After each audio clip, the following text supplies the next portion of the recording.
Vamos lá. Esse trabalho é sobre os tipos de diabetes. Nós somos da turma 203 e o nosso grupo é constituído pela Júlia, por mim, Eric, Rafael Martins e Gabriel Henrique. Nesse trabalho, a gente tem o objetivo de falar um pouco mais sobre os tipos de diabetes e o que pode levar você a contrair um desses tipos. Tá, o que é o diabetes? Como está falando aqui nesse trechinho, a diabetes é uma doença que afeta a produção de energia do seu corpo. Mas como? As células produzem energia a partir da glicose e a insulina é responsável por adentrar a glicose na célula. Fazendo uma analogia bem simples, é como se na célula tivesse uma porta e a insulina fosse responsável por abrir essa porta. Aí, depois que a glicose entra para a célula, dá início ao processo de respiração celular, o qual vocês vão ver mais detalhadamente com o grupo 4, que ficou com esse tema. Mas voltando aqui para o tema, o diabetes afeta a produção ou eficiência da insulina, no caso, a produção o tipo 1 e eficiência no tipo 2. Além desses dois tipos, nós podemos ter o tipo gestacional, que ocorre devido a mudanças hormonais no corpo da mulher durante a gravidez, e o pré-diabetes, que são os sintomas que indicam que a pessoa está próxima de ser classificada como tipo 2. Alguns termos que a gente vai usar muito aqui é a glicose, que é um carboidrato, uma das principais fontes de energia do nosso corpo, a insulina, que é um hormônio produzido pelo pâncreas, e a glicemia, que é a taxa de glicose no sangue. Agora a gente vai para a apresentação de cada tipo, mais especificamente, mais detalhada, e daqui a pouco eu volto para poder falar um pouco mais. A diabetes de tipo 1 acontece quando os anticorpos do paciente atacam as células beta, responsáveis pela produção de insulina que quebra a glicose. Esse é o tipo mais incomum da doença, porque o comportamento do sistema imunológico é devido a uma herança genética do paciente, e é desencadeado por agentes ambientais, como uma infecção viral. Os sintomas desse tipo aparecem bem rapidamente nos pacientes, principalmente a vontade frequente de ir no banheiro, a perda de peso e a sede constante. Além dessas, os pacientes também apresentam fome frequente, fraqueza, fadiga, nervosismo, alterações frequentes de humor e náusea. Ainda no tipo 1, se a diagnose dessa doença for feita muito tarde, o paciente pode desenvolver uma condição chamada cetoacidose diabética, que acontece porque as células que deveriam estar produzindo a insulina estão sendo atacadas pelo próprio corpo. E sem essa insulina para quebrar a glicose e fazer energia, o corpo acaba por quebrar a própria gordura e músculo. Acontece que quando a gordura é quebrada para gerar energia, são produzidos corpos cetônicos, uma substância que já é formada pelo fígado. Agora, com mais um produtor dessas substâncias, há um desequilíbrio na corrente sanguínea, caracterizada pelos sintomas de pele avermelhada, seca e quente, perda de apetite, uma dor forte na respiração chamada de hálito cetônico, respiração rápida, agitação, sono, e o paciente pode acabar por entrar em coma. Bom, então agora eu vou falar da pré-diabetes e da diabetes 2, tipo 2, né? Mas primeiro sobre a pré-diabetes. E a pré-diabetes ela é uma condição anterior à diabetes tipo 2, né? Onde os níveis de glicose estão elevados, mas não o suficiente para caracterizarem uma diabetes, né? Essa elevação dos níveis de glicose pode se dar por alguns diversos fatores, né? Por exemplo, obesidade, genética e tal, e devido a esses fatores a pessoa tem uma inclinação a ser diabética. E esse estado da pré-diabetes é marcado assim como a diabetes tipo 2 pela resistência do corpo à insulina.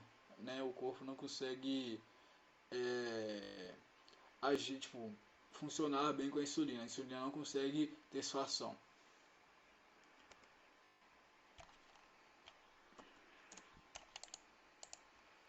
E quais são as causas dessa doença? A gente tem que algumas das principais são esses aqui. Primeiramente, a má alimentação e o ganho de peso, que apesar de não estarem sempre atrelados nesses dois, o ganho de peso decorre de uma alimentação baseada em hipercalóricos que pode levar a um aumento de açúcar no sangue, né? Então, uma má alimentação pode ter relação com a pré-diabetes. Inclusive, muitas vezes, né, muito comumente, ela, ela tem uma forte influência. O ganho excessivo de peso, né? A gente sabe que peso, o sobrepeso, não é necessariamente sinônimo de uma saúde ruim, mas algumas vezes né? Algumas vezes é um indicativo, então temos que nos atentar a isso. Também temos tendência familiar ou genética, né? Que históricos de diabetes ou pré-diabetes na família ou uma condição genética que favoreça essa elevação de glicose, né? Vão contribuir para a aparição dessa condição que é a pré-diabetes.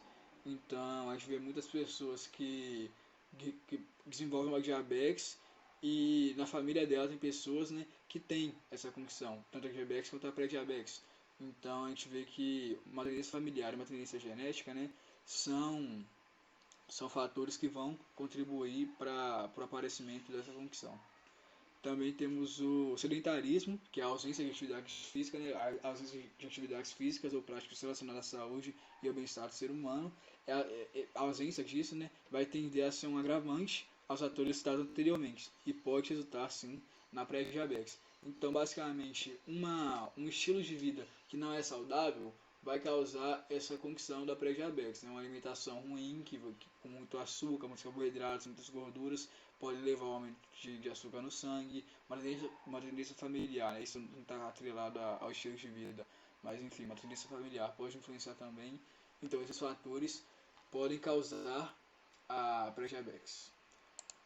Agora, sobre a diabetes do tipo 2. O que é a diabetes do tipo 2? É uma doença crônica que é caracterizada pela resistência do corpo à insulina, que resulta em um excesso de açúcar no sangue. A insulina, né, ela é um hormônio que coloca a glicose para dentro das células. E o que acontece com essa doença?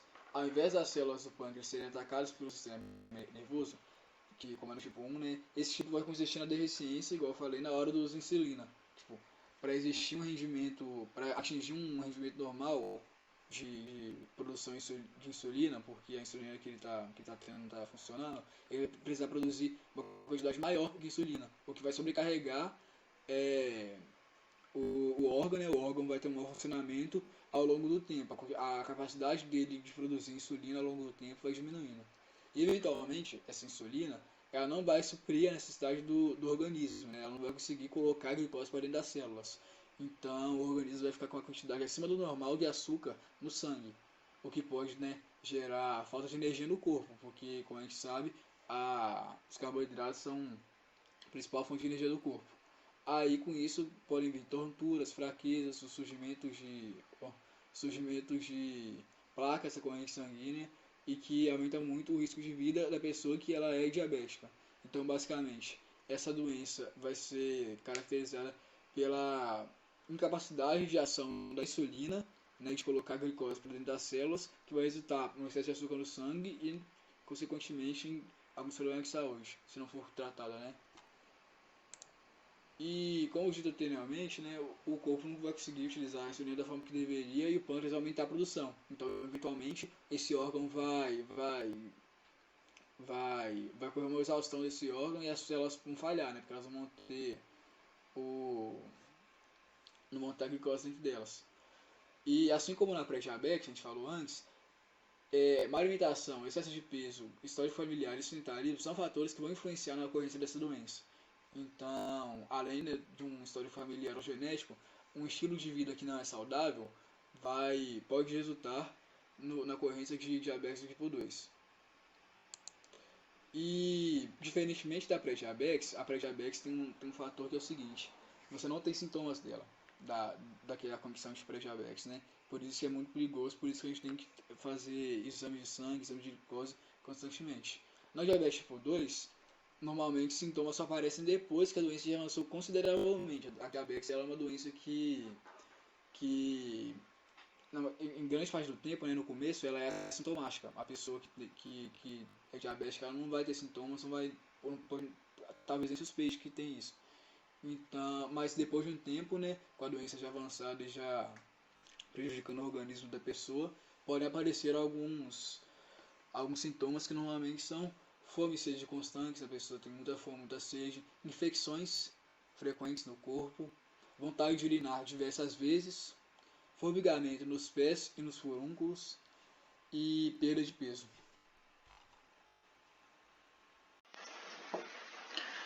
A diabetes gestacional não é tão incomum quanto pensamos. No Brasil, ocorrem em média 150 mil casos por ano. Muitas mudanças hormonais ocorrem no corpo da mulher durante a gravidez, mas quando essa variação é fora do padrão, problemas podem acontecer, sendo um deles a diabetes. A placenta enfraquece a insulina da mãe para que a insulina chegue de maneira adequada para o bebê. O pâncreas da mulher tenta reduzir a quantidade de glicose no sangue, produzindo ainda mais insulina. A glicose alta e os altos níveis de insulina podem levar ao desenvolvimento da diabetes gestacional. Como é uma doença silenciosa, a diabetes gestacional pode trazer muitos riscos para a mãe e para o bebê se não tratada corretamente, como hipoglicemia neonatal. Já que o bebê recebia muita glicose no útero, ele sente falta após o nascimento, e a mãe pode desenvolver diabetes tipo 2 após o parto também. O tratamento é feito pela verificação constante da glicemia, com a aplicação de insulina se necessário. A prática de exercícios físicos também é muito incentivada. Foi feita uma entrevista com uma mulher que passou pela diabetes gestacional. Após algumas perguntas, ela nos contou mais sobre a sua experiência. A primeira pergunta foi: quais foram os sintomas sentidos por você? Diabetes gestacional, eu não senti nenhum sintoma, porque é uma doença silenciosa. Foi detectado através dos exames de rotina do pré-natal. A segunda pergunta foi: que cuidados extras tiveram que ser tomados? Os cuidados extras foi com a alimentação. Tive que fazer uma reeducação alimentar, né? Mais à base de verduras, né? Inclusive frutas. A gente tem que policiar, algumas foram cortadas, para que pudesse manter os níveis desejados. Em que período da gravidez você descobriu a diabetes gestacional? Eu descobri a diabetes gestacional num exame de rotina, né, do pré-natal, quando eu estava no 5º mês de gestação. E por último, qual foi o método de tratamento utilizado? O método de tratamento utilizado foi basicamente a dieta, né, o controle e a reeducação alimentar, para que mantivesse os níveis desejados da glicemia, não sendo necessário tomar insulina, né, o que não seria bom para o bebê. Então eu consegui manter dentro do nível aceitável somente com a dieta.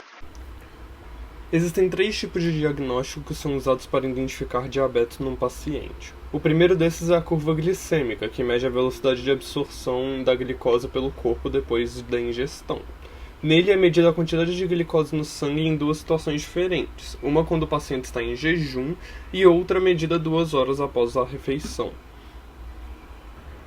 Então você tem nessa tabela que um paciente terá suspeita de diabetes se a quantidade de glicose estiver entre 110 e 126 mg por decilitro quando em jejum, e se após 2 horas da refeição for menor que 140.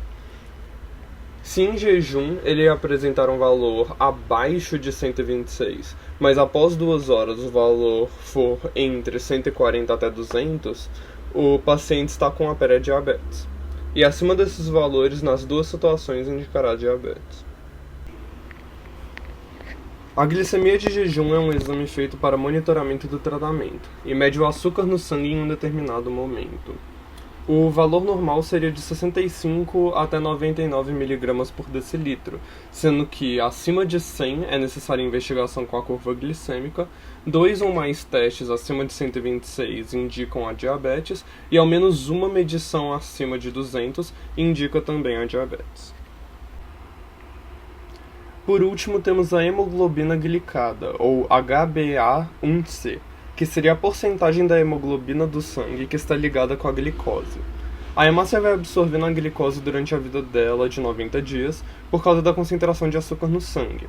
Se a quantidade dessa glicose ter um valor muito elevado ou uma flutuação muito drástica, a quantidade de hemoglobina glicada também vai mudar, fatorando para o diagnóstico do diabetes.